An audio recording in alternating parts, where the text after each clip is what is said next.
Hi Somy. നമ്മുടെ ഈ ഒരു ഹാൾ ഓഫ് ഹലോ ഫെയിം മാം. നമ്മുടെ ഈ ഒരു ഹാൾ ഓഫ് ഫെയിം പ്രോഗ്രാമിലേക്ക് സ്വാഗതം. വളരെ സന്തോഷം സോമിനി ഒരു ഹാൾ ഓഫ് ഫെയിം ഇന്റർവ്യൂല് കാണാൻ പറ്റിയതില്. സോ നമ്മുടെ മെയിൻ ടോപ്പിക്സിലേക്ക് നമുക്ക് കടക്കാം. ആദ്യം തന്നെ സോമിയുടെ ബാക്ക്ഗ്രൗണ്ട് ഒന്ന് ഷെയർ ചെയ്യാമോ? സോമി എവിടെയാണ് ജനിച്ചതും വളർന്നതും പഠിച്ചതും, സോമിയുടെ ഫാമിലി എന്താണ്, ഏത് ഫീൽഡാണ് സോമി ചെയ്യുന്നത് എന്നുള്ള കാര്യങ്ങളൊക്കെ ഒന്ന് എക്സ്പ്ലെയിൻ ചെയ്യാമോ? ഹായ് മാം, എൻ്റെ പേര് സോമി. ഞാൻ തൃശ്ശൂരാണ്. എൻ്റെ ഡിസ്ട്രിക്ട് തൃശ്ശൂരാണ്. ഞാൻ ജനിച്ചത് അരിമ്പൂര് എന്ന് പറഞ്ഞ സ്ഥലത്താണ്. അവിടെ എൻ്റെ സ്വന്തം വീട്.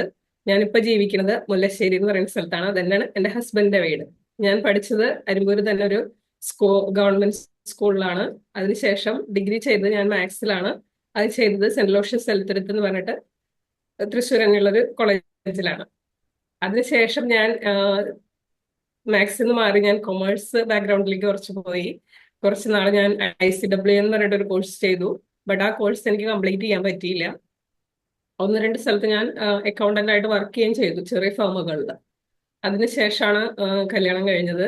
കല്യാണത്തിന് ശേഷം പിന്നെ പഠിക്കാൻ മീൻസ് ജോലിയൊന്നും ആ സമയത്ത് നോക്കിയില്ല, ചെറിയ മക്കളായിരുന്നു.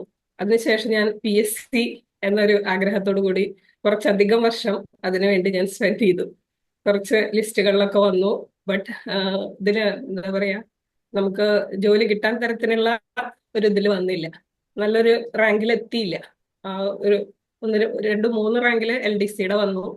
ഒരു IHRDയുടെ റാങ്കിൽ എനിക്ക് ഇന്റർവ്യൂ കഴിഞ്ഞു. ബട്ട് അതിൽ ഇന്റർവ്യൂവിലും സർവീസിൽ കയറാൻ പറ്റിയില്ല. അപ്പൊ ഇത് ചെയ്തുകൊണ്ടിരിക്കുന്ന സമയത്ത് തന്നെയാണ് ഞാൻ ഈ നെറ്റിപ്പട്ടം ഉണ്ടാക്കാൻ തുടങ്ങിയത്. അങ്ങനെ നെറ്റിപ്പട്ടം PSCയുടെ കോച്ചിങ്ങും നെറ്റിപ്പട്ടവും കൂടെ ഒരുമിച്ച് കൊണ്ടുപോകായിരുന്നു. പിന്നെ PSC കുറഞ്ഞു, നെറ്റിപ്പട്ടത്തിന് കൂടുതൽ വർക്കായി. അങ്ങനെ എന്തുകൊണ്ടാണ് ആണ് നെറ്റിപ്പട്ടത്തിലേക്ക് വരാനുള്ള ഒരു കാരണം? എത്ര വർഷം മുന്നേ ഇത്? ഒരു 15 വർഷത്തോളമായിട്ടുണ്ട്. 15 വർഷം മുന്നേ. അപ്പൊ ആ ഒരു സമയത്ത് എന്തുകൊണ്ട് നെറ്റിപ്പട്ടത്തിലോട്ട്? കാരണം ഒരു ബന്ധമില്ലാത്ത ഒരു ഏരിയ ആണ്. പഠിച്ചതൊക്കെ മാത്സ്, അക്കൗണ്ടിങ് ആണ് വർക്ക് ചെയ്തുകൊണ്ടിരുന്നത്. സോ എങ്ങനെയാണ് നെറ്റിപ്പട്ടത്തിലേക്ക് വന്നത്? നെറ്റിപ്പട്ടം ക്രാഫ്റ്റ് ഒക്കെ ചെയ്യാൻ ചെറുപ്പത്തിൽ നല്ല ഇഷ്ടമായിരുന്നു. എന്തെങ്കിലുമൊക്കെ വേസ്റ്റുകളിൽ നിന്ന് ക്രാഫ്റ്റ് ഉണ്ടാക്കുക, അങ്ങനത്തെ ഒരു ഐഡിയകൾ ഭയങ്കരമായിട്ട് ചെറുപ്പത്തിൽ ചെയ്യായിരുന്നു. ഈ വളകള്, വളപുട്ടുകള്, പിന്നെ CD-കള്, അങ്ങനെയൊക്കെ വെച്ച് ഓരോ ക്രാഫ്റ്റുകളൊക്കെ ഉണ്ടാക്കുമായിരുന്നു ചെറുപ്പത്തില്. അപ്പോ നെറ്റിപ്പട്ടം ഇങ്ങനെ കണ്ടപ്പോ ഒരു ഇൻട്രസ്റ്റ് തോന്നി. അന്ന് അങ്ങനെ അധികം ഇല്ല. ഒരു ഗുരുവായൂർ അമ്പലത്തിലൊക്കെ പോകുമ്പോ അവിടെ പോണ വഴികളിലെ കടകളിലൊക്കെ തൂക്കിയിട്ടിട്ടുള്ളത് കാണാം. വളരെ കുറച്ച് എമൗണ്ടിലുള്ളൂ. അപ്പൊ അതിനെ കുറിച്ച് അന്വേഷിച്ചപ്പോ, സാധനങ്ങൾ മേടിക്കാനുള്ള സാഹചര്യങ്ങൾ കണ്ടപ്പോ അതിനെക്കുറിച്ച് ചെറുതായിട്ട് ഒന്ന് നോക്കി തുടങ്ങി. അപ്പൊ ചെറിയ ചെറിയ കാർ ഹാങ്ങിങ്ങിലാണ് ആദ്യം ഉണ്ടാക്കി തുടങ്ങുന്നത്. അങ്ങനെ ഉണ്ടാക്കി. അപ്പൊ പിന്നെ അതിന് വിപണി ഉണ്ടെന്ന് മനസ്സിലായി. പിന്നെ ആദ്യമൊക്കെ നമ്മളുടെ ബന്ധുക്കൾക്കും ഫ്രണ്ട്സിനൊക്കെ കൊടുത്തു. പിന്നെ വിപണി ഉണ്ടെന്ന് കണ്ടപ്പോഴാണ് അതൊരു ബിസിനസ് ആക്കാൻ തോന്നിയത്. ഓക്കെ. സോ അപ്പൊ ഇപ്പൊ കഴിഞ്ഞ 15 വർഷമായിട്ട് നെറ്റിപ്പട്ടം ചെയ്തു വരികയാണ്. അതിന്റെ ഒരു ജേർണി ഒന്ന് ചുരുക്കി പറയാമോ? ആ ഒരു നെറ്റിപ്പട്ടം, കാരണം അത് പിന്നെ എനിക്ക് മനസ്സിലായത് വെച്ചാൽ ബാക്കിയെല്ലാം സ്റ്റോപ്പ് ചെയ്തു, വെഞ്ചുവലി സ്റ്റോപ്പ് ചെയ്തു, ഫുൾ ആയിട്ട് നെറ്റിപ്പട്ടത്തിലേക്ക് തന്നെ ഫോക്കസ് ചെയ്തു അല്ലേ? അതെ അതെ അതെ, ഒരു 2 വർഷത്തോളം പാർട്ട് ടൈം ആയിട്ട് ചെയ്തു. പിന്നെ ഫുൾ ടൈം ജോബ് തന്നെയായിട്ട് ഇതന്നെ ഏറ്റെടുത്തു. ഈ നെറ്റിപ്പട്ടം തന്നെയായിരുന്നു പിന്നെ. ഓക്കെ. പിന്നെ ഒന്ന് ഒന്ന് ജസ്റ്റ് ഒന്ന് എക്സ്പ്ലെയിൻ ചെയ്യൂ, നമ്മളെ എങ്ങനെയാണത് മാർക്കറ്റ് ചെയ്തുകൊണ്ടിരുന്നത്? 15 വർഷം എന്ന് പറഞ്ഞാൽ ചെറിയൊരു സമയമല്ല, ചെറിയൊരു പീരീഡ് അല്ല. ഈ 15 വർഷമായിട്ട് അത് എങ്ങനെയാണ് സോമി മാർക്കറ്റ് ചെയ്തുകൊണ്ടിരുന്നത്? എങ്ങനെയാണ് അതിന്റെ സെയിൽസ് കാര്യങ്ങളൊക്കെ എല്ലാം സോമി ഒറ്റയ്ക്ക് തന്നെയാണോ ചെയ്യുന്നത്, അതോ സഹായത്തിന് ആളുകൾ ഉണ്ടായിരുന്നോ? തുടക്കത്തിൽ ഞാൻ തനിച്ചായിരുന്നു. പിന്നെ ഒരു സ്റ്റാഫിനെ കൂട്ടി എൻ്റെ കൂടെ. ആദ്യം ഈ ചെറിയ കാർ ഹാങ്ങിങ് ചെയ്തിരുന്നു എന്ന് പറഞ്ഞല്ലോ.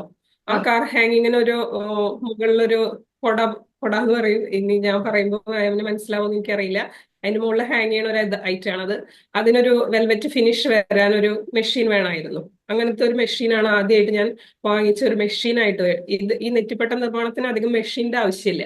ഈ ഒരു വെൽവെറ്റ് ഫിനിഷ് എന്ന് പറഞ്ഞാൽ ഈ തുണികളിലൊക്കെ വെൽവെറ്റ് അടിക്കുന്ന പോലെ തന്നെ ഈ ഹാഫ് സർക്കിളിലാണ് നമ്മളുടെ ഈ കൊട എന്ന് പറയുന്നത് വരുന്നത്. അതിന്റെ മുകളിൽ ഈ വെൽവെറ്റ് ഫിനിഷ് വരാൻ വേണ്ടിയിട്ട് ഒരു മെഷീൻ മേടിച്ചു. അങ്ങനെയാണ് ആദ്യമായിട്ട് ഒരു മെഷീനായിട്ട് അത് തുടങ്ങിയപ്പോഴാണ് ഒരു സ്റ്റാഫ് കൂടെ വേണമെന്ന് എനിക്ക് തോന്നിയത്. അങ്ങനെ ഞാനൊരു സ്റ്റാഫിനെ കൂടെ കൂട്ടി. ആ സമയത്ത് എൻ്റെ ഹസ്ബൻഡ് ഗൾഫിലായിരുന്നു. അതുകൊണ്ട് ഞാനിത് ചെയ്തുകൊണ്ടിരുന്നത് എൻ്റെ വീട്ടിൽ തന്നെയായിരുന്നു. അതിനുശേഷം ഹസ്ബൻഡ് എൻ്റെ നാട്ടിലായ പിന്നെയാണ് ഇവിടെ ഹസ്ബൻഡിന്റെ വീട്ടിലോട്ട് ഞങ്ങൾ മാറിയത്. ഈ മുല്ലശ്ശേരിയിലിട്ട് ഞങ്ങളുടെ ഈ ബിസിനസ് മാറ്റിയത്. അങ്ങനെ ഈ തുടങ്ങി ഈ മെഷീൻ മേടിച്ച് അപ്പൊ ഈ സാധനം നെറ്റിപ്പട്ട ഉണ്ടാക്കുന്നവരെല്ലാവരും ഇതും വാങ്ങിക്കണം എന്നുള്ളൊരു അവസ്ഥ വന്നു. അപ്പൊ അവരും നമ്മൾ ഉണ്ടാക്കുന്ന ഈ നെറ്റിപ്പട്ടത്തിന്റെ മുകളിലിടുന്ന കുട വാങ്ങിക്കാൻ തുടങ്ങി. അപ്പൊ അതിനൊരു വിപണി ഗുരുവായൂർ നമുക്ക് കിട്ടി. അതോടൊപ്പം ഈ നെറ്റിപ്പട്ടാണെങ്കിലും ഈ കൊടയാണെങ്കിലും ഇതെല്ലാം ഞാൻ ഗുരുവായൂർ ഒരു ഹോൾസെയിൽ ഷോപ്പിലാണ് കൊടുത്തുകൊണ്ടിരുന്നത്. മെയിൻ ആയിട്ടും ഈ ഹോൾസെയിൽ ഷോപ്പിൽ കൊടുക്കാൻ കാരണം എന്താണെന്ന് വെച്ചാൽ നമുക്ക് ഓൺ ടൈം ക്യാഷ് ക്രെഡിറ്റ് ആവും. അതായത് മറ്റ് ഷോപ്പുകളിൽ കൊടുത്താൽ നമുക്ക് ഡിലേ ഉണ്ട്.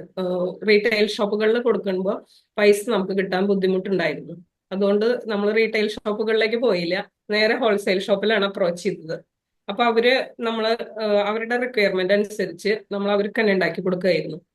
അപ്പൊ തുടക്കമായിരുന്നു, അതുകൊണ്ടും അവര് ഒരു നിബന്ധന വെച്ചു, നമ്മൾ അവർക്ക് മാത്രം ഉണ്ടാക്കി കൊടുക്കുക എന്നുള്ളൊരു നിബന്ധന ഉണ്ടായിരുന്നു അന്ന്. അതുകൊണ്ട് നമുക്ക് മറ്റു ഷോപ്പുകളിലും അവിടെ കൊടുക്കാൻ പറ്റാത്തൊരവസ്ഥയുണ്ടായി. ഗുരുവായൂർ തന്നെ മറ്റു ഷോപ്പുകളിൽ കൊടുക്കില്ല, ഈ ഒരൊറ്റ ഷോപ്പിലെ കൊടുക്കുള്ളൂ എന്നുള്ളൊരു കണ്ടീഷനിലാണ് നമ്മൾ അവരായിട്ട് ആ ഒരു ഷോപ്പില് കച്ചവടം തുടങ്ങിയത്. തുടക്കത്തിലൊക്കെ നല്ല കച്ചവടം, അതായത് നമ്മൾ ഉണ്ടാക്കുന്ന അതിനനുസരിച്ചുള്ള റിക്വയർമെന്റ് അവിടെ ഉണ്ടായിരുന്നു. അതുകൊണ്ട് നമ്മൾ വേറെ ഷോപ്പ് അന്വേഷിക്കേണ്ടി വന്നില്ല. പിന്നെ ഓൺ ടൈം തന്നെ ക്യാഷ് ആവും ചെയ്യും. അതുകൊണ്ട് അന്നൊന്നും ബുദ്ധിമുട്ട് തോന്നിയില്ല, വേറെ ഒന്നിനെ കുറിച്ച് ചിന്തിച്ചില്ല. പിന്നെ നമ്മളുടെ നേരിട്ട് നമ്മളെ വർക്ക് കണ്ടിട്ട് നമ്മളെ പരിചയത്തിലും അങ്ങനെ പറഞ്ഞും ആളുകൾ വരുന്നത് ആ വർക്കും ചെയ്യാൻ പറ്റിയായിരുന്നു. അങ്ങനെ അതുകൊണ്ട് വേറൊരു ഇൻകം അല്ലെങ്കിൽ വേറൊരു ഷോപ്പ് അങ്ങനെ ഒന്നിനെ കുറിച്ച് ചിന്തിച്ചില്ല, നന്നായി പോകുന്നുണ്ടായിരുന്നു. പിന്നെ കുറച്ച് ഇത് കൂടുതൽ എക്സ്പ്ലോഷർ ആയപ്പോൾ കൂടുതൽ പേരുണ്ടാക്കാൻ തുടങ്ങി. അതുകൊണ്ടും പിന്നെ അതാണ് സെയിലിനെ കൂടുതൽ ബാധിച്ചത്. അപ്പൊ ആ സെയിൽ കുറവായപ്പോ ഞാൻ ഒന്നും ചെയ്തില്ല. അതാണ് മെയിൻ കാര്യം. കുറവായപ്പോ ഞാൻ വിചാരിച്ചു ഇത് നാച്ചുറലി സംഭവിക്കണതാന്ന് കരുതി അതിലൊന്നും ടൈം ഞാൻ എടുത്തില്ല. റിസർച്ച് ചെയ്യാൻ വേണ്ടിയിട്ട് ഒരു ടൈം എടുത്തില്ല ഞാൻ. സെയിൽ കുറഞ്ഞു, ഞാൻ ആ സെയിൽ കുറവായിട്ട് അഡ്ജസ്റ്റ് ആയി പോവാണ് ഉണ്ടായത്. ഓക്കെ. അപ്പൊ ഇത് കംപ്ലീറ്റ് നമ്മൾ ഓഫ്ലൈൻ ആണ് അത്രയും വർഷങ്ങളായിട്ട് ചെയ്തുകൊണ്ട് വന്നിരുന്നത്. ഓക്കെ. സോ പിന്നെ എപ്പോഴാണ് സോമി നമ്മുടെ ഈ ഒരു മോംബീസ് കമ്മ്യൂണിറ്റിയിലേക്ക് വരാനും ഈ ഒരു ഓൺലൈനിലോട്ട് വരാനും ഉണ്ടായ ആ ഒരു തീരുമാനം അല്ലെങ്കിൽ ആ ഒരു ഇത് സംഭവിച്ചത്? കൊറോണ വന്ന സമയത്താണ് നമ്മൾക്ക് സെയില് നല്ലപോലെ കുറഞ്ഞത്. ആ സമയത്ത് ഫംഗ്ഷനുകളില്ല, കല്യാണങ്ങളില്ല. ഇത് മെയിൻ ആയിട്ടും കല്യാണങ്ങൾക്ക് ഗിഫ്റ്റ് കൊടുക്കുക, അങ്ങനെ ഒരു സിസ്റ്റം ഉണ്ടായിരുന്നു. വീട് താമസത്തിന് ഗിഫ്റ്റ് കൊടുക്കുക, അങ്ങനെയുള്ള ഫംഗ്ഷനുകൾ ഇല്ലാതായപ്പോ സെയിൽ വല്ലാതെ ബാധിച്ചു അത്. അങ്ങനെ അപ്പൊ ഞാന് അപ്പോഴും ഓൺലൈൻ സെയിലിനെ കുറിച്ച് ചിന്തിച്ചില്ല. സെയിൽ കുറഞ്ഞതായിട്ട് അഡ്ജസ്റ്റ് ചെയ്ത് കൊണ്ടെന്നല്ലാതെ വേറൊരു സോഷ്യൽ മീഡിയ ആയിട്ടൊരു കണക്ഷൻ എനിക്ക് ഉണ്ടായിരുന്നില്ല. വല്ല ഫോട്ടോസ് പോസ്റ്റ് ചെയ്യുക ഫേസ്ബുക്കിൽ എന്നല്ലാതെ ഇങ്ങനെ ഒരു ഓപ്പർച്യൂണിറ്റികളെ കുറിച്ചൊന്നും എനിക്ക് അറിയുന്നുണ്ടായിരുന്നില്ല. അങ്ങനെ ഫേസ്ബുക്ക് സ്ക്രോൾ ചെയ്യും, എന്തായാലും സമയം കൂടുതലുണ്ടല്ലോ, ജോലി കുറവാണല്ലോ. അപ്പൊ അങ്ങനെ ഫേസ്ബുക്കിൽ കാണും, അങ്ങനെ യൂട്യൂബും കാണുമായിരുന്നു. അപ്പോഴും നമുക്ക് അതിൽ അവസരം എന്താ വെച്ചാൽ എസ്റ്റാബ്ലിഷ് ചെയ്യാൻ പെട്ടെന്ന് ഒരാൾക്ക് പറ്റില്ല എന്നുള്ളൊരു ആ ഒരു ഇതാണ് എന്റെ മനസ്സിൽ ഏറ്റവും അധികം വന്ന തോട്ട്. എന്താണെന്ന് വെച്ചാൽ ഒരു മീഡിയയിൽ വന്ന് നമ്മൾ എസ്റ്റാബ്ലിഷ് ആവുക എന്ന് പറയുമ്പോൾ കുറെ സമയം എടുക്കും, അല്ലെങ്കിൽ അതിന് വേണ്ടി എഫർട്ട് എങ്ങനെ ഇടുക അതിനെ കുറിച്ചൊന്നും ഒരു ഐഡിയ ഉണ്ടായിരുന്നില്ല. അങ്ങനെ സ്ക്രോൾ ചെയ്യുന്നതിന്റെ ഇടയിലാണ് മാമിന്റെ ആഡ് കാണുന്നത്. അത് കണ്ടപ്പോ എനിക്ക് തോന്നി ഇങ്ങനെ ശരിക്കും നമ്മൾ ഉദ്ദേശിക്കുന്നത് എന്താണെന്ന് അറിഞ്ഞിട്ടുള്ള ഒരു ആളാണ് എന്നാണ് എനിക്ക് അപ്പൊ തോന്നുന്നത്. എന്താന്ന് വെച്ചാൽ എനിക്ക് എന്താണ് വേണ്ടത് അതാണ് മാം ഇതിൽ പറയണത്. അതുകൊണ്ടാണ് ഞാൻ അതിൽ ക്ലിക്ക് ചെയ്ത് അല്ലെങ്കിൽ വെബിനാറിൽ കയറുന്നത്. ഓക്കെ. വെബിനാറിൽ വന്നു, എന്നിട്ടുള്ളൊരു ജേർണി എങ്ങനെയുണ്ടായിരുന്നു? ആ ഒരു സോഷ്യൽ മീഡിയയെ പറ്റി ഓക്കെ, വെബിനാറിൽ വന്ന് മനസ്സിലായിട്ടുണ്ടാവും സോഷ്യൽ മീഡിയ നമുക്ക് ഇന്ന ഓപ്പർച്യൂണിറ്റീസ് ഉണ്ട്, സോഷ്യൽ മീഡിയ നമ്മൾ കൃത്യമായിട്ട് ഹാൻഡിൽ ചെയ്യുവാണെന്നുണ്ടെങ്കിൽ നമുക്ക് നന്നായിട്ട് ബിസിനസ് മുന്നോട്ട് കൊണ്ടുപോകാൻ പറ്റും എന്നുള്ള കാര്യങ്ങളൊക്കെ നമ്മൾ മനസ്സിലാക്കി. ബട്ട് സോമിയുടെ ഒരു കോൺഫിഡൻസ് ലെവൽ എങ്ങനെയുണ്ടായിരുന്നു? കമ്മ്യൂണിറ്റിയിലേക്ക് വരുന്നതിന് മുന്നേ ഉള്ള ഒരു കോൺഫിഡൻസ് ലെവൽ, ഈ പറഞ്ഞതുപോലെ സോഷ്യൽ മീഡിയയിലേക്ക് വരാൻ വേണ്ടിയിട്ടുള്ള ഒരു കോൺഫിഡൻസ് അല്ലെങ്കിൽ ഓൺലൈൻ പ്രസൻസിലേക്ക് വരാനുള്ള ഒരു കോൺഫിഡൻസ് എങ്ങനെയുണ്ടായിരുന്നു? കോൺഫിഡൻസ് ഒട്ടും ഉണ്ടായിരുന്നില്ല. പ്രത്യേകിച്ച് വീഡിയോസ് ഒക്കെ ചെയ്യാന്ന് പറയുമ്പോൾ ഞാൻ ഇങ്ങനെ ഉണ്ടാക്കുന്ന വീഡിയോസ് ഒക്കെ കുറച്ച് എടുത്ത് വെക്കും. പക്ഷെ അതൊന്നും പോസ്റ്റ് ചെയ്യാനുള്ള ഒരു കോൺഫിഡൻസ് പറഞ്ഞ് അതിന് ചെയ്തേ പറ്റൂ എന്നിങ്ങനെ ബാക്കിൽ നിന്ന് ഒരാളിങ്ങനെ തള്ളുകയാണ് പോലെയാണ് എനിക്ക് തോന്നുന്നത്. ആ ഒരു ഇൻസ്പിറേഷനിലാണ് എനിക്ക് അത് പിടിച്ച വീഡിയോസ് ഇട്ടേ പറ്റൂ. എന്നാലും ഇനി നമുക്ക് എന്തെങ്കിലും ഒരു സ്പേസ് നമ്മൾ തന്നെ ക്രിയേറ്റ് ചെയ്തെടുക്കണമല്ലോ. അങ്ങനെ ആ ഒരു ഇതിലാണ് ചെയ്യാൻ തുടങ്ങിയത്, വീഡിയോസ് എടുക്കാൻ തുടങ്ങിയത്. ഇപ്പോൾ ഇൻസ്റ്റഗ്രാം പേജ് ആണെങ്കിലും യൂട്യൂബ് ഒക്കെ ആണെങ്കിലും ഇവിടെ ക്ലാസ്സിൽ വന്നതിന് ശേഷമാണ് ഞാൻ ക്രിയേറ്റ് ചെയ്തതും. ഈ ഫേസ്ബുക്കിന് ജസ്റ്റ് ഒരു പ്രൊഫൈൽ ഉണ്ടെന്നല്ലാതെ വേറെ ഒന്നും ഉണ്ടായിരുന്നില്ല. അതിൽ ബിസിനസ് പേജ് തുടങ്ങിയതും മാമിന്റെ ക്ലാസ്സിന് വന്നതിന് ശേഷമാണ്. ആ ഇൻസ്ട്രക്ഷൻ മെയിൻ ആയിട്ട് എനിക്കും പ്രശ്നം എന്താണെന്ന് വെച്ചാൽ, ഞാൻ ഒരു വെയ്ഗ് ആയിട്ട് ഒരു കാര്യം ചെയ്യണതിനേക്കാളും നന്നാവുക ഒരാളുടെ ഇൻസ്ട്രക്ഷനിൽ ചെയ്യുകയാണെങ്കിൽ നന്നായി ചെയ്യാലോ എന്നുള്ള ഒരു ആലോചനയിലാണ്. അപ്പൊ അങ്ങനെ അന്വേഷിച്ചിരിക്കുമ്പോഴാണ് എനിക്ക് മാമിന്റെ ക്ലാസ് കിട്ടിയത്. Okay. So what is your confidence now? ഇപ്പോഴത്തെ ഒരു കോൺഫിഡൻസ് എങ്ങനെയുണ്ട് സോമിയുടെ? ഈ ഡിസംബർ ലാസ്റ്റിൽ എനിക്ക് നല്ല വ്യൂസ് വന്നു. ഒന്ന് രണ്ട് വീഡിയോസിന്റെ നല്ല പോലെ വ്യൂ കയറി.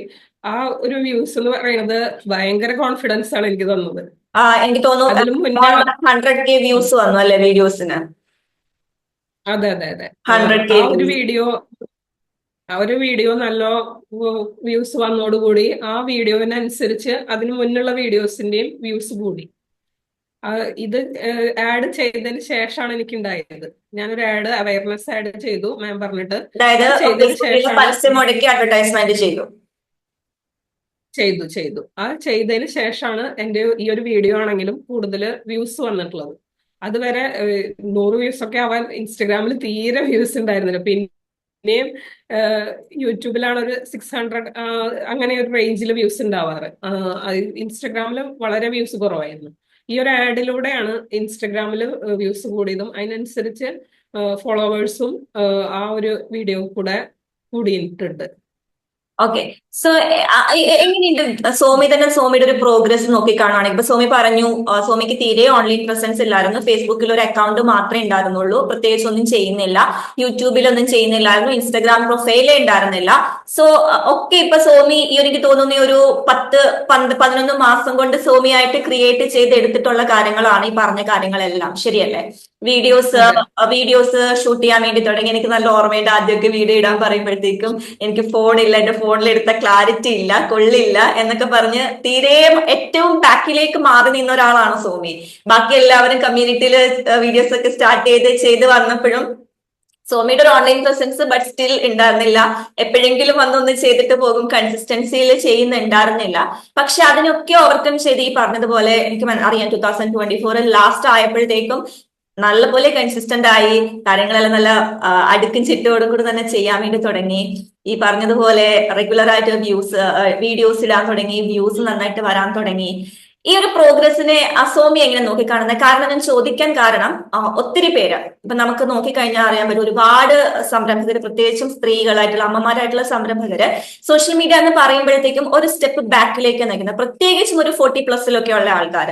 40 വയസ്സ് കഴിഞ്ഞ് കഴിയുമ്പോഴത്തേക്കും പിന്നെ ടെക്നിക്കൽ ആയിട്ടുള്ള കാര്യങ്ങൾ പഠിക്കുന്ന കാര്യം ഓർക്കുമ്പോൾ പേടിയാണ്, അല്ലെങ്കിൽ ചെയ്ത് കഴിഞ്ഞാൽ തെറ്റിപ്പോകുമോ എന്നുള്ള പേടിയാണ്.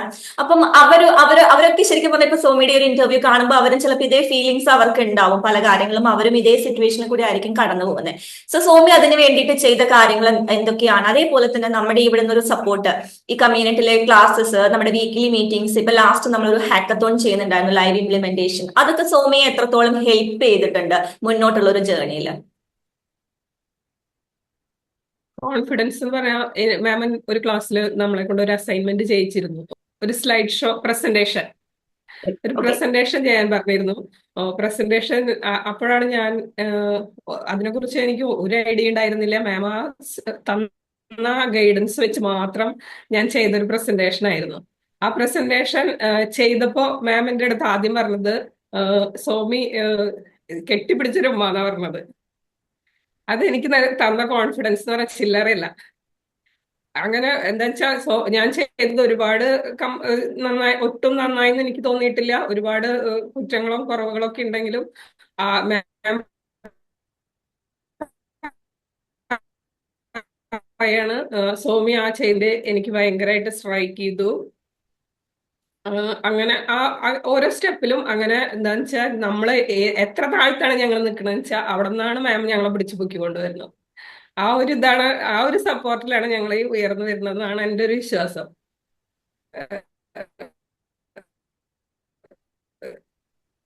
പിന്നെ ഓരോ ഓരോ പറയുമ്പോഴും ഞാൻ മുന്നത്തെ ക്ലാസ്സുകളിലോ അതെ ഓരോ വീക്ക്ലി മീറ്റിംഗിലും അത് പറയണത് സെയിം ചെയ്യാൻ ഞാൻ ശ്രമിക്കുന്നുണ്ട്. പക്ഷെ കംപ്ലീറ്റ് ആയിട്ട് എന്നെ കൊണ്ട് പറ്റണില്ല. അല്ലെങ്കിൽ കുറച്ച് വർക്കുകൾ വരുമ്പോൾ അത് ചെയ്യുമ്പോൾ അങ്ങനെ ആ ഒരു വീക്കിലുള്ളത് ഫുള്ള് കംപ്ലീറ്റ് ചിലപ്പോൾ ചില ആഴ്ചകളിൽ ചെയ്തിട്ടുണ്ടാവില്ല ഞാൻ. എന്നാലും മാക്സിമം ഞാൻ ട്രൈ ചെയ്യുന്നുണ്ട് ഓരോ ആഴ്ചയിലും കംപ്ലീറ്റ് ചെയ്യാൻ. പക്ഷെ ഈ ഹാക്കത്തോൺ എന്ന് പറയുമ്പോൾ എനിക്ക് ഭയങ്കരമായിട്ട് ഇത് തോന്നി, ഇത് ഈ ആഴ്ച തന്നെ ചെയ്യണം, ഇങ്ങനെ തന്നെ ചെയ്യണം. അങ്ങനെ ആ ഒരു മാം പറയുന്ന അതേ ഇന്റൻസിറ്റിയിൽ തന്നെ അത് എടുക്കാൻ ഞാൻ ശ്രമിച്ചു. അതാണ് കൂടുതൽ എനിക്ക് ഈ ഡിസംബറിൽ തന്നെ എനിക്ക് അതിന്റെ ഒരു ഇമ്പാക്ട് കിട്ടിയെന്ന് എനിക്ക് തോന്നുന്നത്. കൺസിസ്റ്റന്റ് ആയിട്ട് ആക്ഷൻ എടുത്താൽ തീർച്ചയായിട്ടും റിസൾട്ട് ഉണ്ടാവും. അത് വലിയൊരു എക്സാമ്പിൾ ആണ് സോമി എന്റെ ഫ്രണ്ടിൽ ഇരിക്കുന്നത് ഇപ്പൊ. സോ സോമി അഡ്വർടൈസ്മെന്റ് പൈസ മുടക്കി പരസ്യം ചെയ്യാൻ തുടങ്ങി, അതൊരു വലിയ ഇംപ്രൂവ്മെന്റ് ആണ്. കാരണം ഞാൻ എപ്പോഴും പറയാറുള്ള ഒരു കാര്യമാണ്, നമ്മളെ പൊതുവെ നമ്മുടെ ബിസിനസ്സിലേക്ക് വന്നു കഴിയുമ്പോൾ, പ്രത്യേകിച്ച് നമ്മൾ മലയാളി ഓൺടർപ്രണേഴ്സിലേക്ക് വന്നു കഴിയുമ്പോൾ, സ്ത്രീ സംരംഭകരിലേക്ക് വരുമ്പോഴത്തേക്കും മാർക്കറ്റിങ്ങിന് പൈസ ചെലവാക്കാൻ ആൾക്കാർക്ക് ഭയങ്കര മടിയാണ്. അതൊരു പക്ഷെ ഈ പറഞ്ഞതുപോലെ പേടിച്ചിട്ടായിരിക്കാം, നമ്മൾ പൈസ ഇൻവെസ്റ്റ് ചെയ്ത് കഴിഞ്ഞാൽ മാർക്കറ്റിങ്ങിലൊക്കെ കാശ് കൊടുത്തു കഴിഞ്ഞാൽ നമുക്ക് റിസൾട്ട് കിട്ടിയില്ലെങ്കിൽ നഷ്ടം സംഭവിച്ചാൽ, അപ്പോൾ ഉള്ളത് കൊണ്ടൊക്കെ ഇങ്ങനെ കിട്ടുന്ന കാര്യങ്ങൾ കൊണ്ട് അഡ്ജസ്റ്റ് ചെയ്ത് പോവാന്നൊരു മെന്റാലിറ്റിയാണ് ഭൂരിപക്ഷം പേരിലും കാണുന്നത്. സോമിക്ക് ആ ഒരു ധൈര്യം എവിടുന്നാ വന്നത്? ഈ ഒരു അഡ്വർടൈസ്മെന്റ് സ്റ്റാർട്ട് ചെയ്യാം, ആൻഡ് ആ ഒരു ധൈര്യം വന്നത് അഡ്വർടൈസ്മെന്റ് സ്റ്റാർട്ട് ചെയ്ത ഒരു എക്സ്പീരിയൻസ്, അതിന്റെ ഒരു റിസൾട്ട് എക്സ്പീരിയൻസ്, ആൻഡ് ഇപ്പം സോമിക്കുള്ള ഒരു കോൺഫിഡൻസ് എങ്ങനെയാണ്? മുന്നോട്ട് തന്നെ ആഡ് റൺ ചെയ്ത് പോകാനുള്ള കോൺഫിഡൻസ് ഉണ്ടോ? അതൊന്ന് പറയാമോ? മാം ആദ്യം ഒരു അഡ്വർടൈസ്മെന്റിന് ഒരു മെറ്റ ആഡ് വർക്ക്ഷോപ്പ് എന്ന് പറഞ്ഞിട്ട് ഒരു ക്ലാസ് 3 ഡേയ്സിന് ക്ലാസ് തന്നിട്ടുണ്ടായിരുന്നു. അതിൽ ഒരു ഐഡിയ കിട്ടിച്ചാലും എനിക്ക് ചെയ്യണം എന്ന് തോന്നിച്ചാലും ചെയ്തിട്ടുണ്ടായിരുന്നില്ല. അതും ഈ കോൺഫിഡൻസിന്റെ ഭാഗത്ത് ആയിട്ട് തന്നെയാണ് തോന്നുന്നു. പക്ഷെ ഈ ഹാക്കത്തോണിലും കൂടെ അഡ്വർടൈസ്മെന്റ് വന്നപ്പോ എനിക്ക് ഇനി ചെയ്തേ പറ്റൂ. എന്താന്ന് വെച്ചാൽ മാം പറയുന്നുണ്ട് നമുക്ക് മാക്സിമം ഓപ്പർച്യൂണിറ്റീസ് അവിടെ ഉണ്ടെന്ന് പറയുന്നുണ്ട്. നമ്മളിനി ഇത് ചെയ്തേ പറ്റൂ എന്നുള്ളൊരു ഇത് വന്നപ്പോ ഞാൻ കരുതി ഇനിയിപ്പോ സെയിം മാം എന്ത് പറയണോ അത് തന്നെ കണ്ടിന്യൂ ചെയ്തിട്ട്, എന്താന്ന് വെച്ചാൽ എനിക്ക് ഇതിനെ കുറിച്ച് ഒരു ഐഡിയ ഇല്ല. അപ്പൊ പിന്നെ ഒരാൾ പറഞ്ഞു തരുന്നത് ഫോളോ ചെയ്യാന്നുള്ളത് മാത്രമാണ് എന്റെ മുന്നിലുള്ള വഴി. അതുകൊണ്ട് ഞാൻ ആ സെയിം പോലെ തന്നെ ഒരു വീഡിയോ കാണും, മാം പറഞ്ഞ വീഡിയോ കാണും, അതുപോലെ ചെയ്യും. പിന്നെ വീണ്ടും ആ പോസ്റ്റ് ചെയ്ത സ്ഥലത്ത് നിന്ന് വീണ്ടും കണ്ടിന്യൂ ചെയ്യും. അങ്ങനെ ചെയ്തിട്ടാണ് ഞാനൊരു ആഡ് ചെയ്തത്. ആഡിന് മാം പറഞ്ഞ വീഡിയോ പോലെ തന്നെ എന്റെ ഫേസ് കാണിച്ചിട്ട് വീഡിയോ കുറച്ചെടുത്തു. പിന്നെ കുറച്ച് ഞാൻ എഡിറ്റ് ചെയ്ത് നെറ്റിപ്പട്ട ഉണ്ടാക്കുന്നതിന്റെ വീഡിയോസ് കൂടെ കൂട്ടി അങ്ങനെ ചെറിയ ഒരു മിനിറ്റിൽ താഴെയുള്ള ആഡ് ആയിട്ടാണ് ഞാൻ ചെയ്തത്. അതിന് ഒരുപാട് എൻക്വയറീസ് വരുന്നു. ആദ്യം അവയർനെസ് ആഡാണ് ചെയ്തത്, അതിന് ഒരുപാട് എൻക്വയറീസ് വന്നു. കുറച്ചൊക്കെ സെയിലായിട്ട് മാറുകയും ചെയ്തു. പിന്നീടാണ് ആദ്യം മാം പറഞ്ഞിട്ടുണ്ടായിരുന്നു ആദ്യം അവയർനെസ് ചെയ്തതിന് ശേഷം നമുക്ക് ലീഡ് ആഡ് ചെയ്യാന്ന് പറഞ്ഞതുകൊണ്ട് തന്നെ ഞാൻ രണ്ടാമത് ചെയ്തത് ലീഡ് ആഡ് തന്നെയായിരുന്നു. അതിലും നല്ലോണം എൻക്വയറീസ് ഇപ്പോഴും എനിക്ക് എൻക്വയറീസ് വരുന്നുണ്ട്. പക്ഷെ എനിക്ക് തോന്നുന്നു സോമിക്ക് വേറെ ഒരുപാട്, ഇപ്പൊ നമ്മൾ ഇത്രയും കാലം ചെയ്തുകൊണ്ടിരുന്ന ബിസിനസ് നെറ്റിപ്പട്ടം ഉണ്ടാക്കിയിട്ട് വിൽക്കുക എന്നുള്ളതായിരുന്നു, ശരിയല്ലേ? പക്ഷെ ഇപ്പം അതെ അതെ മറ്റൊരു വെക്ടറിലേക്കും കൂടി ഇതിലോട്ട് കടന്നിരിക്കുകയാണ്. അതും കൂടെ ഒന്ന് അത് എങ്ങനെയാണ് ആ ഒരു ഇതിലോട്ട് വന്നത്? എനിക്ക് തോന്നുന്നു അഡ്വർടൈസ്മെന്റ് റൺ ചെയ്തതൊക്കെ അതുമായിട്ട് ബന്ധപ്പെട്ടിട്ടാന്ന് തോന്നുന്നു. ഇപ്പൊ നീ സ്റ്റാർട്ട് ചെയ്തിട്ടുള്ള പുതിയ കാര്യത്തിന് വേണ്ടിയിട്ടാ, റൈറ്റ്? അതെ അതെ അതെ നെറ്റിപ്പട്ടം ഇപ്പൊ ഞാൻ ആദ്യം പറഞ്ഞതുപോലെ എന്റെ സെയിൽ കുറഞ്ഞത് നെറ്റിപ്പട്ടത്തിനായതുകൊണ്ട് ഞാൻ കരുതി ഇനി ഒരാള് സ്വന്തമായിട്ട് ഒരു നെറ്റിപ്പട്ടം ഉണ്ടാക്കും വിചാരിക്കുന്ന ഒരാൾ, അതായത് ഇപ്പോ അതൊരു ജോലിയായിട്ട് തിരഞ്ഞെടുക്കുന്ന ആളാവണ്ട. മാം തന്നെയാണെങ്കിലും ഒരു ക്രിയേറ്റിവിറ്റി താല്പര്യമുള്ള ഒരുപാട് പേരുണ്ടാവുമല്ലോ. നമ്മൾ സ്വന്തം കൈകൊണ്ട് ഉണ്ടാക്കിയ ഒരു സാധനം നമ്മളുടെ വീട്ടിൽ അലങ്കരിക്കുമ്പോൾ നമുക്ക് കിട്ടുന്ന ഒരു സന്തോഷം, അത് ഉദ്ദേശിച്ചിട്ടാണ് ഞാൻ ഇങ്ങനെ ഒരു റെഡി ടു മേക്ക് നെറ്റിപ്പട്ടം കിറ്റ് എന്നുള്ള ഒരു ഐഡിയ കൊണ്ടുവന്നത്. പിന്നെ പലർക്കും ഈ നെറ്റിപ്പട്ടം ഉണ്ടാക്കുന്നവര് നമ്മളിപ്പോ യൂട്യൂബിലാണെങ്കിലും ഇൻസ്റ്റഗ്രാമിലാണെങ്കിലും ഒരുപാട് പേരെ കാണുന്നുണ്ട്, നല്ല എസ്റ്റാബ്ലിഷ്ഡ് ആയിട്ട് കാണുന്നുണ്ടെങ്കിലും അവരുടെ സ്ട്രക്ചറോ ഇതൊന്നും എനിക്ക് അത്രയും പെർഫെക്റ്റ് ആയിട്ട് തോന്നിയില്ല. ഞാൻ മാക്സിമം ഒറിജിനൽ നെറ്റിപ്പട്ടത്തിന്റെ അതേ സ്ട്രക്ചർ തന്നെ ഫോളോ ചെയ്യാൻ ശ്രമിക്കുന്നത്. അപ്പോൾ ആ ഒരു സ്ട്രക്ചർ വരയ്ക്കാനുള്ള ഒരു ബുദ്ധിമുട്ട്, ഇത് പിന്നെ അതിന്റെ സൈസുകൾ അനുസരിച്ച് പ്ലേസ് ചെയ്യാനുള്ള അതിന്റെ ഒരു അറിവ് കുറവൊക്കെ ഞാൻ ഈ കാണുന്ന വീഡിയോകളിലും വിൽക്കപ്പെടുന്ന നെറ്റിപ്പട്ടങ്ങളിലും കണ്ടു. അപ്പൊ അതുകൊണ്ട് ഞാൻ കരുതി അങ്ങനെ ഉള്ളവർക്ക് ഒരു സഹായം എന്നുള്ള നിലയിലും, പിന്നെ ഇങ്ങനെ ഒരു ആഗ്രഹം സ്വന്തമായിട്ടൊരു ഇത് ചെയ്യണം എന്ന് ആഗ്രഹമുള്ള ഒരാൾക്ക് വളരെ കുറച്ച് സമയം സ്പെൻഡ് ചെയ്ത ഒരു നെറ്റിപ്പട്ടം ഉണ്ടാക്കാം എന്നുള്ള ആ ഒരു ആശയത്തിൽ നിന്നാണ് ഞാൻ ഇങ്ങനെ ഒരു റെഡി ടു മേക്ക് നെറ്റിപ്പട്ടം കിറ്റ് ഇൻട്രൊഡ്യൂസ് ചെയ്തത്. നെറ്റിപ്പട്ടം വിൽക്കണേക്കാളും കൂടുതൽ ഇത് വിൽക്കാം എന്നുള്ള നെറ്റിപ്പട്ടം വിൽക്കുക എന്നുള്ളത് ഓൾറെഡി ഇപ്പോൾ നല്ല ഫെമിലിയർ ആയി മാറിയല്ലോ. അതുകൊണ്ടാണ് ഇങ്ങനെ ഒരു ആശയത്തിലേക്ക് ഞാൻ കടന്നു വന്നത്. Super super. സത്യമാണ്. ഒത്തിരി പേരുണ്ടാവും വീട്ടിലൊക്കെ വെറുതെ ഇരിക്കുന്ന, എന്തെങ്കിലുമൊക്കെ സ്വന്തമായിട്ട് ക്രിയേറ്റിവിറ്റി ഡെവലപ്പ് ചെയ്യണം എന്ന് ആഗ്രഹിക്കുന്ന, ഈവൻ റിലാക്സേഷന് പോലും ക്രിയേറ്റിവിറ്റി ഭയങ്കരമായിട്ട് ഹെൽപ്പ് ചെയ്യും. സോ തീർച്ചയായിട്ടും വലിയൊരു ഓപ്പർച്യൂണിറ്റി സോമിയുടെ ഫ്രണ്ടിലുണ്ട്. സോ എന്താണ് ഫ്യൂച്ചർ ഗോൾസ്? സോമിയുടെ ഒരു ഫ്യൂച്ചർ ഗോൾ നോക്കുവാണെങ്കിൽ അടുത്തൊരു 3 വർഷം 5 വർഷത്തിലേക്കൊക്കെ ഒരു ഗോൾ എന്താണ്? മുന്നോട്ടുള്ള ഒരു സോമിയുടെ ജേർണിനെ സോമി എങ്ങനെ നോക്കിക്കാണുന്നത്?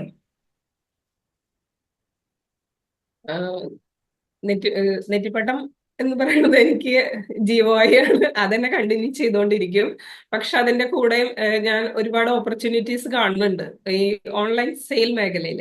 അതാണ് ഞാൻ കൂടുതൽ ഇനി എന്താന്ന് വെച്ചാൽ നമ്മളുടെ ട്രഡീഷണൽ ആയിട്ട് ഇതുമായി കമ്പൈൻ ചെയ്യാൻ പറ്റുന്ന കുറച്ച് പ്രോഡക്ട്സ് കൂടെ എൻ്റെ മനസ്സിലുണ്ട്. അതും കൂടെ ഇതിനായിട്ട് പാരലൽ ആയിട്ട് കൊണ്ടുപോകണം എന്ന് വിചാരിക്കുന്നുണ്ട്. അതിനൊക്കെയുള്ള ഡ്രാഫ്റ്റ്, പിന്നെ ക്ലാസ് ചെയ്യണമെന്നുണ്ട്. ഇതിന്റെ ഇപ്പൊ എൻക്വയറി വന്നപ്പോൾ ഒരുപാട് പേര് ക്ലാസ് ചെയ്യുമെന്ന് ചോദിക്കുന്നുണ്ട്. അപ്പോൾ ആ ക്ലാസ്സും ചെയ്യണമെന്നുണ്ട്. അപ്പൊ അതും നമ്മൾ വെറുതെ ചെയ്താൽ പറ്റില്ല. അതൊന്ന് പ്രിസ്ക്രൈബ്ഡ് ഫോർമാറ്റ് ഉണ്ടാക്കിയിട്ട് അങ്ങനെ ഒരു ക്ലാസ്സുകളും സ്റ്റാർട്ട് ചെയ്യണമെന്ന് ആഗ്രഹമുണ്ട്. Very good, very good. So നെറ്റിപ്പട്ടത്തിലെ വലിയൊരു ശോഭനമായ ഭാവിയാണ് സോമി നോക്കി കാണുന്നത്. ശരിക്കും ഉണ്ട്. സോമി ഈ പറഞ്ഞ കാര്യങ്ങളൊക്കെ നമ്മൾ വ്യത്യസ്തമായിട്ട് ചിന്തിച്ചു കഴിഞ്ഞപ്പോ എല്ലാവരും ചിന്തിക്കും നെറ്റിപ്പട്ടം ഉണ്ടാക്കി വിൽക്കുന്നതിൽ എന്താണ് നമുക്ക് ഇത്രയും ചെയ്യാനുള്ളതെന്നുള്ളത്. പക്ഷെ ഇതുപോലെ ഒന്ന് മാറി ചിന്തിക്കാൻ റെഡി ആണെന്നുണ്ടെങ്കിൽ ഒരുപാട് ഓപ്പർച്യൂണിറ്റീസ് തീർച്ചയായിട്ടും നമ്മുടെ ഫ്രണ്ടിലുണ്ട്. സോ അത് വളരെ നല്ലൊരു കാര്യമാണ് സോമിക്ക് എന്താണ് സോമിയെ പോലെയുള്ള മറ്റു സ്ത്രീകളോട് പറയാനുള്ളത്? കാരണം ഇപ്പൊ ഞാൻ പറഞ്ഞതുപോലെ തന്നെ സോമിയുടെ ഒരു ജേണി ഞാൻ സിമ്പിൾ ആയിട്ട് പറയുവാണെങ്കിൽ, സോമി ഒരു 15 വർഷമായിട്ട് ഒരു ഫീൽഡിലുള്ള ആളാണ്. അതിൽ എനിക്ക് തോന്നുന്നു ഒരു 14 വർഷവും ഓൺലൈൻ പ്രസൻസ് എന്ന് പറയുന്ന കാര്യമേ ഇല്ലാതിരുന്ന ഒരു വ്യക്തിയാണ്. ഈ പറഞ്ഞ ഒരു ഓൺലൈനിൽ നിന്നുള്ള ഓഫ്ലൈനിൽ നിന്നുള്ള ഒരു ഓൺലൈനിലേക്കുള്ള ട്രാൻസിഷൻ അത് ഒത്തിരി കഷ്ടപ്പെട്ട് ബുദ്ധിമുട്ടി ചെയ്തിട്ടുള്ള ഒരാളാണ് സോമി. ഞാൻ സോമിയുടെ ഒരു ജേണി കഴിഞ്ഞ ഒരു വർഷമായിട്ട് ഞാൻ ഇങ്ങനെ ക്ലോസ് ആയിട്ട് കാണുന്നത് കൊണ്ട് പറയാണ്. ഈ പറഞ്ഞ കോൺഫിഡൻസ് ഇല്ലായ്മ ഉണ്ടായിരുന്നു, നമ്മൾ ഇതൊക്കെ ചെയ്താൽ ശരിയാകുമോ എന്നുള്ള സംശയം, ടെക്നിക്കൽ നോളജ് ഇല്ല എന്നുള്ളൊരു ബുദ്ധിമുട്ട്, അങ്ങനെ പല കാര്യങ്ങളുണ്ടായിരുന്നു. പക്ഷെ അതിനൊക്കെ ഓവർകം ചെയ്ത് സോമി ഇന്ന് ഇത്രയും കോൺഫിഡന്റ് ആയിട്ട് സൂമിൽ വന്നിരുന്നിട്ട് വീഡിയോ ഓൺ ചെയ്തിരുന്നിട്ട് സോമിയുടെ എക്സ്പീരിയൻസ് ഷെയർ ചെയ്ത് കോൺഫിഡന്റ് ആയിട്ട് പ്രസന്റ് ചെയ്യുന്ന രീതിയിലേക്കുള്ള ഒരു സോമി എന്ന് പറഞ്ഞാൽ ഇത് ചെറിയൊരു ട്രാൻസിഷൻ ഒന്നും അല്ല. സോമിയുടെ ഒരു സോഷ്യൽ മീഡിയ പ്രൊഫൈലുകളൊക്കെ എടുത്ത് നോക്കിക്കഴിഞ്ഞാലും അതിൻ്റെതായിട്ടുള്ള ഡ്രാസ്റ്റിക് ചേഞ്ച് ആണ് പെട്ടെന്ന് കഴിഞ്ഞ 1-2 മാസങ്ങളിൽ വന്നിരിക്കുന്നത്. ഈവൻ ഒരു പിക്ചർ, ഒരു ഫോട്ടോ, സോമിയുടെ ഒരു ഫോട്ടോ എടുത്തിട്ട് സോമി പോസ്റ്റ് ചെയ്യുന്നത് പോലും അത്രയും ഒരു ഡ്രാസ്റ്റിക് ചേഞ്ച് ആണ് ഞാൻ അതിൽ കണ്ടിട്ടുള്ളത്. അപ്പൊ സോമിക്ക് എന്താണ് മറ്റ് സ്ത്രീ സംരംഭകരോട് അല്ലെങ്കിൽ അമ്മമാരായിട്ടുള്ള സംരംഭകരോട് പറയാനുള്ളത്? എനിക്ക് മെയിനായിട്ടും ഞാൻ ഉദ്ദേശിക്കുന്നത് എന്താണെന്ന് വെച്ചാൽ, ഞാൻ 10ാം ക്ലാസ് കഴിഞ്ഞപ്പോൾ തൊട്ട് ഞാൻ ട്യൂഷൻ എടുക്കായിരുന്നു. അതായത് ഒരു പാരലൽ ഇൻകം നമ്മളെപ്പോഴും ജനറേറ്റ് ചെയ്യാൻ ശ്രമിക്കണം എന്നുള്ളത് ഞാൻ എൻ്റെ ചെറുപ്പത്തിൽ അല്ലെങ്കിൽ എൻ്റെ വീട്ടിൽ നിന്ന് എൻ്റെ അമ്മയും അച്ഛനും എന്നെ അങ്ങനെ ഒരു സ്ട്രക്ചറിൽ വളർത്തിയത് കൊണ്ടായിരിക്കാം. അങ്ങനെ ഒരു ഇൻകം വേണം എന്നുള്ള ആഗ്രഹം ചെറിയ പ്രായത്തിലെ തൊട്ടുണ്ടായിരുന്നു. അത് കണ്ടിന്യൂ ചെയ്തോ എൻ്റെ ജീവിതത്തിൽ എനിക്ക് ഇൻകം ഇല്ലാത്തൊരു അവസ്ഥ ഉണ്ടായിട്ടില്ല. ഏത് പ്രായം, അതായത് 10ാം ക്ലാസ് എന്ന് പറയുമ്പോൾ നമ്മൾ ഒരു 15-16 വയസ്സിലാണല്ലോ. അതിനുശേഷം എന്നും ഞാൻ ഒരു മേഖല അല്ലെങ്കിൽ മറ്റൊരു മേഖലയിൽ ഇൻകം എനിക്ക് എപ്പോഴും സ്വന്തമായിട്ടൊരു ഇൻകം, അതിപ്പോ എൻ്റെ ആവശ്യങ്ങൾക്ക് എൻ്റെ അച്ഛൻ പൈസ തരാതെയോ എൻ്റെ വീട്ടിലില്ലാതെയോ അല്ല, പക്ഷെ എനിക്ക് ഞാൻ ഏൺ ചെയ്ത് തന്നെ വെച്ച് എൻ്റെ കാര്യങ്ങൾ ചെയ്യണം എന്നുള്ള ആഗ്രഹമായിരുന്നു. അത് തന്നെയാണ് എനിക്ക് എല്ലാവരുടെ അടുത്തും പറയാനുള്ളത്. മെയിനായിട്ടും സ്ത്രീകൾ എപ്പോഴും ഇൻഡിപെൻഡന്റ് ആയിരിക്കണം ഫിനാൻഷ്യലി. അവർക്ക് ഫിനാൻഷ്യലി ഇൻഡിപെൻഡന്റ്, നമ്മളുടെ ആവശ്യങ്ങൾക്കുള്ള പൈസ നമ്മളുടെ കയ്യിൽ തന്നെ ഉണ്ടെങ്കിൽ തന്നെ ഒരു കോൺഫിഡൻസ് എന്ന് പറയുന്നത് അത് വളരെ അധികമാണ് നമുക്ക് കിട്ടുന്ന ഒരു കോൺഫിഡൻസ്. അതുപോലെ തന്നെ ഈ സംരംഭമാണെങ്കിൽ സംരംഭത്തെ കുറിച്ച് ഒരുപാട് പറയാനൊന്നും എനിക്കറിയില്ല. നമ്മൾ ചെയ്യണത് ഡെഡിക്കേറ്റ് ആയിട്ട് ചെയ്യാം, സത്യസന്ധമായിട്ട് ചെയ്യാം. അതാണ് ഞാനിപ്പോ എന്താന്ന് വെച്ചാൽ ഒരു ഒളിയും അറിയില്ല. ചെയ്യുന്ന എല്ലാ കാര്യങ്ങളിലും 100% ജെന്യുവിൻ, 100% ഡെഡിക്കേഷൻ. അത് മാത്രമാണ് എൻ്റെ മുടക്കുമുതൽ. സന്തോഷം. അതേപോലെ തന്നെ ഈ ഒരു കാര്യം കൂടെ ഈ പറഞ്ഞതുപോലെ ഒരു ഞാൻ മനസ്സിലാക്കിയെന്ന് വെച്ച് കഴിഞ്ഞാൽ ഒരു 40+ ഒരു 50+ ഒക്കെ കഴിഞ്ഞിട്ട് ഒത്തിരി പേര് പല കാര്യങ്ങളും ചെയ്യുന്നവരുണ്ട്. പക്ഷെ അവർക്ക് ആർക്കും ഈ ഒരു എക്സ്പോഷർ കിട്ടുന്നില്ല. അത് കാരണം ഇതാണ്, സോഷ്യൽ മീഡിയയിലേക്ക് മാറി നിൽക്കുന്ന, സോഷ്യൽ മീഡിയയിലോട് മുഖം തിരിച്ച് അല്ലെങ്കിൽ ഓൺലൈനോട് മുഖം തിരിച്ച് നിൽക്കുന്ന ആ ഒരു അവസ്ഥ കൊണ്ടാണ് ഈ പറയുന്ന വലിയൊരു മാർക്കറ്റുള്ള പല ആൾക്കാരും അതിനെ പൂർണ്ണമായിട്ടും എക്സ്പോഷർ ചെയ്യുന്നില്ല. അവരോട് എന്താണ് സോമിക്ക് പറയാനുള്ളത്? ഈ ഓൺലൈൻ ഒക്കെ എല്ലാവർക്കും ചെയ്യാൻ പറ്റുമോ? സോഷ്യൽ മീഡിയ ഒക്കെ എല്ലാവർക്കും ചെയ്യാൻ പറ്റുമോ? വീഡിയോസ് ഒക്കെ എല്ലാവർക്കും ചെയ്യാൻ പറ്റുന്ന കാര്യമാണോ? എനിക്ക് ചെയ്യാൻ പറ്റിയതുകൊണ്ട് ഇനി എല്ലാവർക്കും ചെയ്യാൻ പറ്റുന്നതാണ് എന്റെ വിശ്വാസം. എന്താന്ന് വെച്ചാൽ ഒരു വർഷം മുൻപ് വരെ ഞാൻ ഇതുമായിട്ട് ഒരു ബന്ധമില്ലാത്ത ആളായിരുന്നു. ഈ ഒരു വർഷം കൊണ്ട് എന്തെങ്കിലും ഒക്കെ ചെയ്തിട്ടുണ്ടെങ്കിൽ ആ ഈ ഒരു ക്ലാസ്സുകളുടെ ഒരു പിൻബലവും ആ ഒരു അതിൽ നിന്ന് കിട്ടിയ ഒരു കോൺഫിഡൻസും കൊണ്ടാണ്. അതുപോലെ എല്ലാവരും വേണമെന്ന് വിചാരിച്ചാൽ ചെയ്യാം. പിന്നെ ഈ വീഡിയോസ് ചെയ്യണതില് നമ്മളെ തന്നെ കാണിക്കുന്നതിന് ഒരുപാട് വ്യത്യാസം ഉണ്ടെന്നുള്ളത് മാം എപ്പോഴും മുഖം കാണിക്കാതെ വീഡിയോ ചെയ്യുമ്പോൾ പറയും, കാണിക്കും മുഖം കാണിക്കും മുഖം കാണിക്കും എന്ന് പറയുമ്പോൾ അത് ഭയങ്കര ഒരു ബുദ്ധിമുട്ടായിരുന്നു. നമ്മൾ അങ്ങനെ ഒരു ഫീൽഡ് ചെയ്തിട്ടില്ല. നമ്മൾ നെറ്റിപ്പട്ടുണ്ടാക്കുക വിൽക്കാന്നല്ലാതെ ഈ നമ്മളെ പ്രദർശിപ്പിക്കുക എന്ന് പറയുന്ന അതിനുള്ള ഒട്ടും കോൺഫിഡൻസ് ഇല്ലാത്ത ഒരാളായിരുന്നു ഞാൻ. ഫോട്ടോ പോലും എടുക്കാൻ എനിക്ക് ഒട്ടും താല്പര്യമില്ലാത്ത ഒരാളായിരുന്നു. അപ്പോ അതില്ലാതെ പറ്റില്ല എന്നൊരവസ്ഥ വരുമ്പോ നമ്മളത് ചെയ്തു പോവുകയാണ്. അത് ചെയ്തിട്ട് കിട്ടിയ കോൺഫിഡൻസ് എന്ന് പറയുന്നത് നമുക്ക് വളരെ അധികമാണ്. അത് ചെയ്തപ്പോഴാണ് തന്നെയാണ് എനിക്ക് കൂടുതൽ എക്സ്പ്ലോഷർ കിട്ടിയെന്നും ഞാൻ വിശ്വസിക്കുന്നു. എങ്ങനെയുണ്ട് നമ്മുടെ ഫാമിലിന്ന് ഇപ്പൊ ഓൺലൈനൊക്കെ വന്ന് സോഷ്യൽ മീഡിയയിലൊക്കെ ചെയ്യാൻ തുടങ്ങി കഴിഞ്ഞപ്പോ ഇപ്പൊ ഫാമിലി ആണെങ്കിലും ഫ്രണ്ട് സർക്കിളിലൊക്കെ ആണെങ്കിലും എല്ലാവരും കാണുന്നുണ്ടാവും. അപ്പൊ അവരുടെയൊക്കെ ഒരു അഭിപ്രായങ്ങൾ അല്ലെങ്കിൽ അവരുടെയൊക്കെ ഒരു ഇതെങ്ങനെയാണ്, റെസ്പോൺസ് എങ്ങനെയാണ്? അത് പറയാതെ വയ്യ. എന്താന്ന് വെച്ചാൽ നമ്മളുടെ ഈ കോണ്ടാക്റ്റിലുള്ള കുറച്ച് പേരാണ് നമ്മളുടെ ആദ്യത്തെ ഫോളോവേഴ്സും സബ്സ്ക്രൈബേഴ്സും ഒക്കെ. അവരുടെ ആ ഒരു ഷെയറും അവര് നമ്മൾക്ക് തരുന്ന സപ്പോർട്ടാണ് പിന്നെ മറ്റുള്ളവരിലേക്ക് നമ്മൾ എത്തിക്കുന്നത്. ഓരോരുത്തരുടെ അടുത്തും ഞാൻ അയച്ചു കൊടുക്കുമ്പോൾ പറയും, നിങ്ങൾക്ക് പറ്റുന്നവർക്കൊക്കെ ഷെയർ ചെയ്യോ. അങ്ങനെ എല്ലാവരും ഷെയർ ചെയ്തും ഒക്കെയാണ് നമ്മളെ മറ്റുള്ളവരും കൂടെ കാണുന്നത്. അല്ലെങ്കിൽ നമ്മൾ ആ ഒരു സർക്കിളിൽ മാത്രം ഒതുങ്ങി നിൽക്കുന്ന ആളാണ്. പിന്നെ ഇപ്പോ എല്ലാവരും നമ്മള് പറയാ, സോമിന അവിടെ കാണുന്നുണ്ട്, വീഡിയോസ് അവർക്കൊക്കെ സജഷൻ വരുന്നുണ്ട്, അവരുടെ ഫ്രണ്ട്സിനൊക്കെ സജഷൻ വരുന്നുണ്ട്. അങ്ങനെ പറയുമ്പോൾ ഒരുപാട് സന്തോഷം. ഫാമിലി എന്നുള്ളൊരു സപ്പോർട്ട് എങ്ങനെയുണ്ട്? ഹസ്ബൻഡ്, മക്കള്? ഫാമിലിയും നല്ലപോലെ സപ്പോർട്ടാണ്. ഹസ്ബൻഡ് ആണെങ്കിലും നല്ലോണം ഫ്രീഡാണ് മെയിനായിട്ടും. എന്താണെന്ന് വെച്ചാൽ എനിക്ക് ഇഷ്ടമുള്ളത് എന്തും എനിക്ക് ചെയ്യാം. ഞാൻ ചെയ്യാത്തതിന്റെ ഒരു കുറവ് കൊണ്ടാണ് ഉള്ള ഒരു ബുദ്ധിമുട്ട് മാത്രമേ എനിക്ക് ഫീൽ ചെയ്തിട്ടുള്ളൂ ഇതുവരെയും. ഹസ്ബൻഡ് ആണെങ്കിലും, ഹസ്ബൻഡിന്റെ വീട്ടിലിപ്പോ അമ്മയും ഞാനും ഹസ്ബൻഡും മക്കളും മാത്രമേ ഉള്ളൂ. എല്ലാവരും ഇതിനായിട്ട് സഹകരിക്കുന്ന ആളുകളാണ്. എന്റെ ടൈം എനിക്ക് അനുസരിച്ച് എനിക്ക് മാറ്റാം. അവരുടെ കാര്യങ്ങൾ അവർ ചെയ്തോളും. അതുകൊണ്ട് എനിക്ക് ബുദ്ധിമുട്ടില്ല. 2 മക്കളുണ്ട്. ഒരാള് ഹോസ്റ്റലിലാണ്, മറ്റാള് വീട്ടിലുണ്ട്. മറ്റാളാണ് എന്നെ എപ്പോഴും വീഡിയോ ഇടാൻ ഇൻസ്പയർ ചെയ്യുന്ന ആള്. അത് മാത്രല്ല, മൂത്ത മകളാണത്. ആളുടെ പേര് തമന്ന എന്നാണ്. ആളൊരു ക്രാഫ്റ്റിംഗ് ചെയ്യുന്ന ആളാണ്. ഇത് ചെയ്യും, എന്താ പറയുക, ക്രോഷേ ചെയ്യുന്നുണ്ട്. ക്രോഷയിൽ ആള് ഒരു ഇൻസ്റ്റഗ്രാം പേജ് തുടങ്ങിയിട്ടുണ്ട്. ആളുടെ ഫ്രണ്ട്സിനൊക്കെ ചെറിയ കീ ചെയിൻസ് അങ്ങനെയൊക്കെ ഉണ്ടാക്കി സെയിൽ ചെയ്യണുണ്ട്. അതിലും ഞാൻ ഒരുപാട് പ്രൗഡാണ്. ഈ ഒരു പ്രായത്തിൽ അവർ ഡിഗ്രി ഫൈനൽ ഇയർ ആണ് ഇപ്പൊ പഠിച്ചുകൊണ്ടിരിക്കുന്നത്. ഇങ്ങനെ ഒരു തോട്ട് ഉണ്ടായല്ലോ, അത് എത്ര പ്രോഗ്രസ് ചെയ്തു എന്നുള്ളതല്ല, ഇങ്ങനെ ഒരു തോട്ടോട് കൂടി നീങ്ങാൻ പറ്റും എന്നുള്ളതിൽ ഞാൻ വളരെയധികം സന്തോഷിക്കുകയാണ്. വളരെ സന്തോഷം സോമി. തീർച്ചയായിട്ടും സോമി ആഗ്രഹിക്കുന്നത് പോലെ സോമിക്ക് ഒത്തിരി പേരിലേക്ക് സോമിയുടെ നെറ്റിപ്പട്ടത്തിന് എത്തിക്കാൻ പറ്റട്ടെ. അതോടൊപ്പം തന്നെ നമുക്ക് വലിയൊരു ഫ്യൂച്ചർ മുമ്പിലുണ്ട്. കാരണം വീട്ടില് ഒന്നും ചെയ്യാനില്ലാതെ അല്ലെങ്കിൽ വെറുതെ ഇരിക്കുന്ന അല്ലെങ്കിൽ എന്തെങ്കിലുമൊക്കെ ചെയ്യണം എന്ന് ആഗ്രഹിക്കുന്ന ഒത്തിരി പേർക്ക് ഒരു ഓപ്പർച്യൂണിറ്റിയും കൂടെ കൊടുക്കാൻ പറ്റുന്ന ഒരു കാര്യം കൂടിയാണ് ഇപ്പൊ സോമി ചെയ്തുകൊണ്ടിരിക്കുന്നത്. പ്രത്യേകിച്ച് എനിക്ക് തോന്നുന്നു ഒരു പ്രായമൊക്കെ കഴിഞ്ഞ് മക്കളൊക്കെ തിരക്കിലായി, എല്ലാരും തിരക്കിലായി ഒരു ഒരു ആ ഒരു മോഡിലോട്ട് വന്ന് കഴിയുമ്പോഴത്തേക്കും ഈ പറഞ്ഞതുപോലെ ഇൻകം എന്നതിലുപരി നമുക്ക് എന്തെങ്കിലുമൊക്കെ ചെയ്യണം അല്ലെ, നമ്മൾ എപ്പോഴും എൻഗേജ്ഡ് ആയിട്ടിരുന്നെങ്കിൽ മാത്രമേ നമുക്കൊരു സന്തോഷം ഉണ്ടാവത്തുള്ളൂ, ഒരു പുരോഗതി ഉണ്ടാവത്തുള്ളൂ. അപ്പൊ അവർക്കൊക്കെ ഒത്തിരി കാര്യങ്ങൾ ഞാൻ കണ്ടിരുന്നു. ഈ ഇടയ്ക്ക് ഒരു അമ്മ അല്ലെ, കുറച്ച് പ്രായമായ ഒരു അമ്മ നെറ്റിപ്പട്ട സ്വന്തമായിട്ട് ചെയ്തിട്ട് സോമിയുടെ പേജിൽ ഞാൻ കണ്ടിരുന്നു. അപ്പൊ അതൊക്കെ ശരിക്കും പറഞ്ഞു കഴിഞ്ഞാൽ വലിയൊരു ഓപ്പർച്യൂണിറ്റി ആണ്. അതുപോലെയുള്ള ഒത്തിരി പേരുണ്ടാവും, ഒരു പക്ഷെ സ്വന്തമായിട്ട് എന്തെങ്കിലുമൊക്കെ ചെറിയ ചെയ്ത സമയം എല്ലാവരും ഈ പറഞ്ഞതുപോലെ TV കണ്ട് സമയം കളയുന്ന ആൾക്കാരായിരിക്കില്ല. റൈറ്റ്. അപ്പം തീർച്ചയായിട്ടും നമ്മളുടെ ഒരു വലിയൊരു ശോഭനമായിട്ടുള്ള ഒരു ഭാവി സോമിയുടെ കയ്യിലുണ്ട്. ഒത്തിരി പേരെ സോമിക്ക് സഹായിക്കാനും പറ്റുമെന്ന് എനിക്ക് ഉറപ്പുണ്ട്. So I wishing you all the best. തീർച്ചയായിട്ടും എനിക്ക് ഭയങ്കര അഭിമാനമാണ് സോമിയുടെ ഈ ഒരു ജേർണിയിൽ ചെറിയൊരു കോൺട്രിബ്യൂഷൻ എന്റെയും നമ്മുടെ കമ്മ്യൂണിറ്റി മോംബിസ് കമ്മ്യൂണിറ്റിയുടെയും ഭാഗത്തു നിന്നും തരാൻ വേണ്ടി പറ്റിയതിൽ ചെറുതെന്ന് പറയാൻ പറ്റില്ല, വലുതെന്ന് തന്നെ പറയണം. I so proud of you. എനിക്ക് ഭയങ്കര അഭിമാനമാണ്.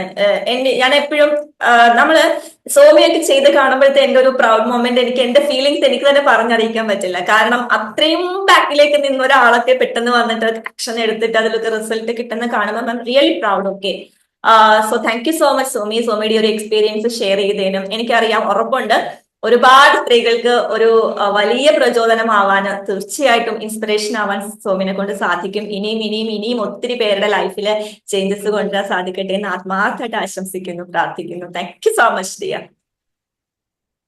Okay, thank you ma'am.